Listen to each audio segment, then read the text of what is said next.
Assalamualaikum warahmatullahi wabarakatuh. Halo semuanya, perkenalkan kami dari kelompok 3 ingin mempresentasikan materi kami tentang marketing politik. Pada presentasi kali ini, kami akan membahas simulasi kampanye politik serta analisis strategi kampanye digital yang dilakukan oleh Ganjar Pranowo mulai dari awareness, engagement, hingga evaluasi kampanyenya. Semoga presentasi ini dapat menambah pemahaman kita mengenai pentingnya strategi pemasaran dalam dunia politik. Sebelum itu, izinkan kami untuk memperkenalkan diri. Nama saya Ayu Nur Alia. Baik, kita masuk ke materi yang pertama. Di sini saya akan menjelaskan simulasi kampanye politik dari tokoh yang bernama Raka Pratama. Raka Pratama digambarkan sebagai profesional muda yang berusia 32 tahun, yang berfokus pada ekonomi kreatif dan digital. Karakter yang dibangun oleh Raka adalah muda, inovatif, solutif, dan pro terhadap rakyat, khususnya pada generasi muda. Latar belakang kampanye ini muncul karena masih minimnya peluang pengembangan bagi anak muda. Banyak potensi kreatif yang sebenarnya besar, tetapi belum dimaksimalkan dengan baik. Selain itu, akses terhadap ekonomi digital juga masih terbatas bagi sebagian masyarakat muda.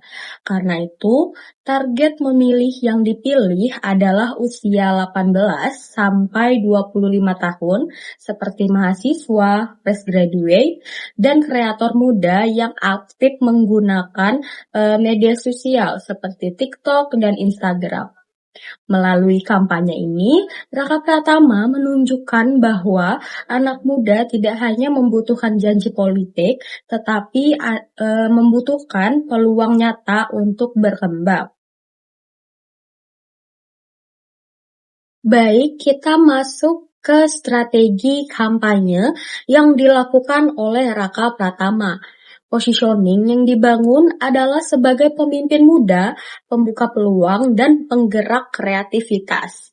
Artinya, kandidat ingin dikenal sebagai sosok yang dekat dengan generasi muda dan mampu membantu mereka untuk berkembang.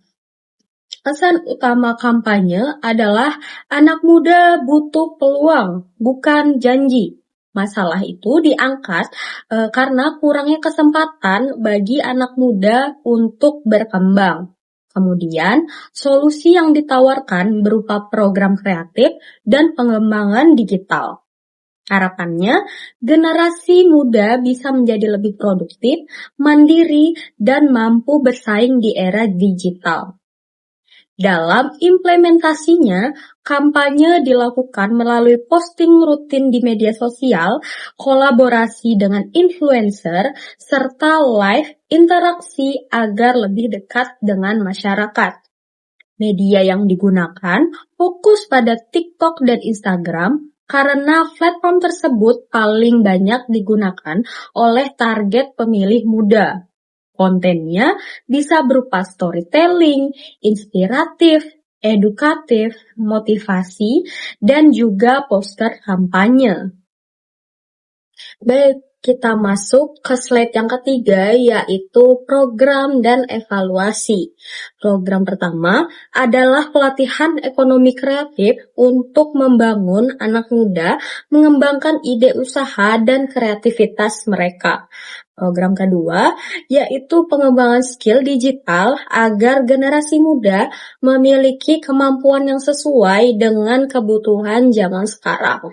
Dan program yang ketiga yaitu adalah memberikan akses ke platform bisnis online supaya anak muda bisa lebih mudah memasarkan produk atau jasa mereka.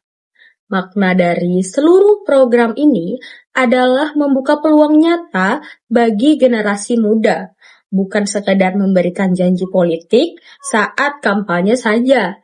Jadi, melalui simulasi kampanye ini dapat dilihat bahwa strategi politik yang efektif bukan hanya tentang menarik perhatian masyarakat, tetapi juga bagaimana memberikan solusi dan program yang relevan dengan kebutuhan target pemilihnya.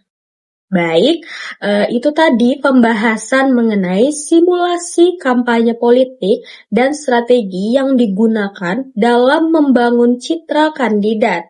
Selanjutnya, untuk pembahasan part 12 tentang analisis kampanye digital, Ganjar Pranowo akan dijelaskan oleh teman saya, dipersilahkan. Baik, perkenalkan saya Leza Natira.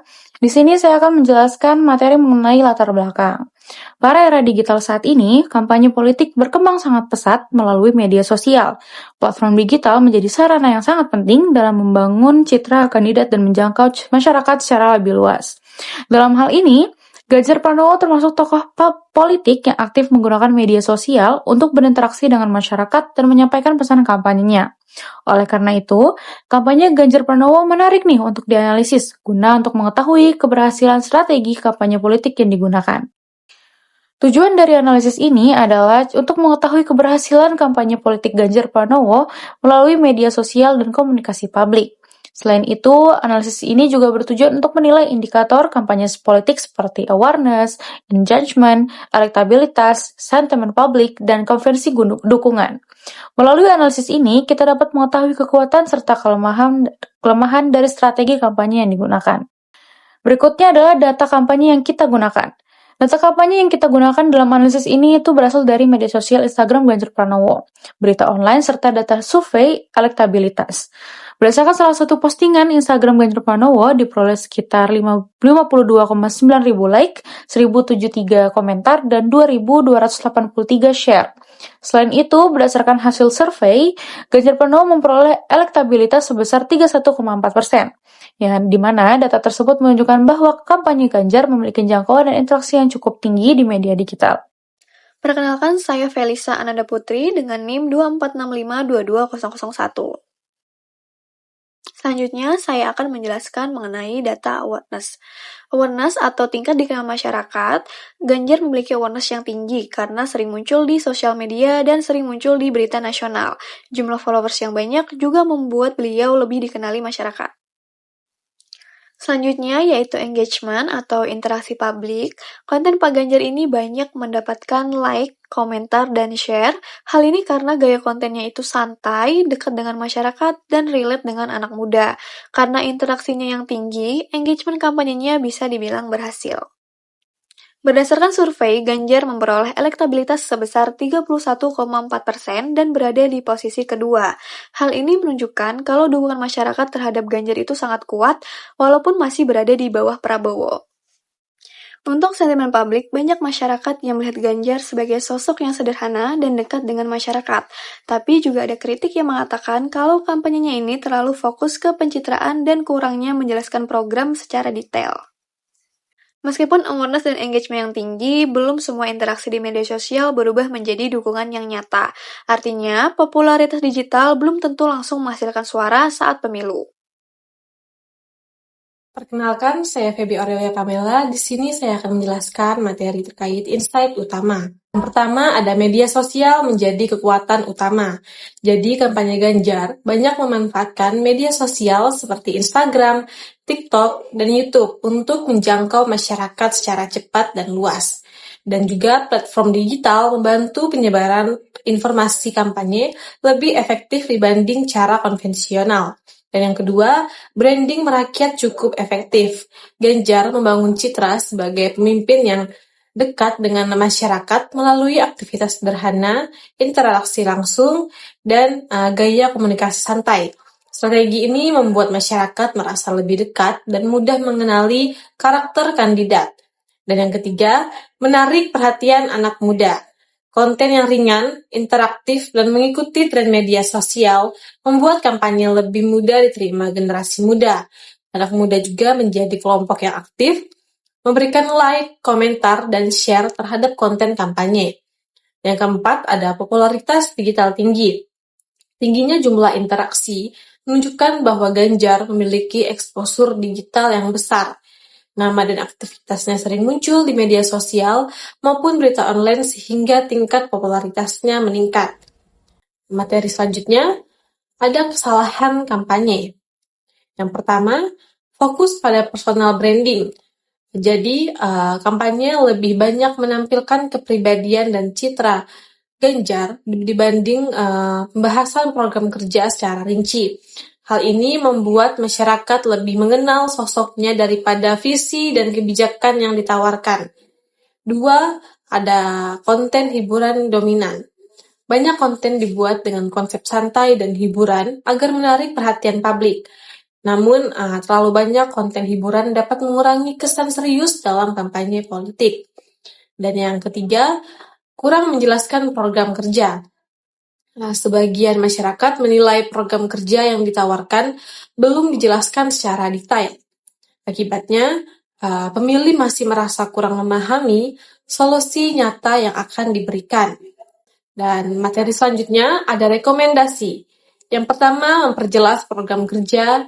Jadi, tim kampanye perlu menjelaskan visi, misi, dan program secara lebih detail agar masyarakat memahami tujuan dan solusi yang ditawarkan oleh kandidat. Dan yang kedua, menyeimbangkan hiburan dan edukasi. Konten media sosial sebaiknya tetap menarik, tapi juga memberikan edukasi, politik, dan informasi kebijakan secara jelas. Dan yang ketiga, mempertahankan interaksi publik. Interaksi dengan masyarakat harus terus dijaga karena menjadi salah satu kekuatan utama kampanye digital Ganjar. Dan yang keempat, membuat konten lebih informatif. Konten kampanye perlu berisi data, penjelasan program, dan dampak nyata agar dapat meningkatkan kepercayaan masyarakat. Dan selanjutnya ada kesimpulan. Yang pertama ada awareness dan engagement tinggi. Dan yang kedua, media sosial efektif membangun citra. Yang ketiga, elektabilitas cukup tinggi. Dan yang keempat, strategi kampanye masih perlu evaluasi. Jadi dapat disimpulkan secara keseluruhan bahwa kampanye digital Ganjar cukup perlu dalam membangun popularitas dan interaksi publik, tetapi masih memerlukan strategi yang lebih kuat untuk meningkatkan kepercayaan dan dukungan pemilih. Baik, itu saja yang dapat kami sampaikan. Kurang lebihnya mohon dimaafkan. Terima kasih.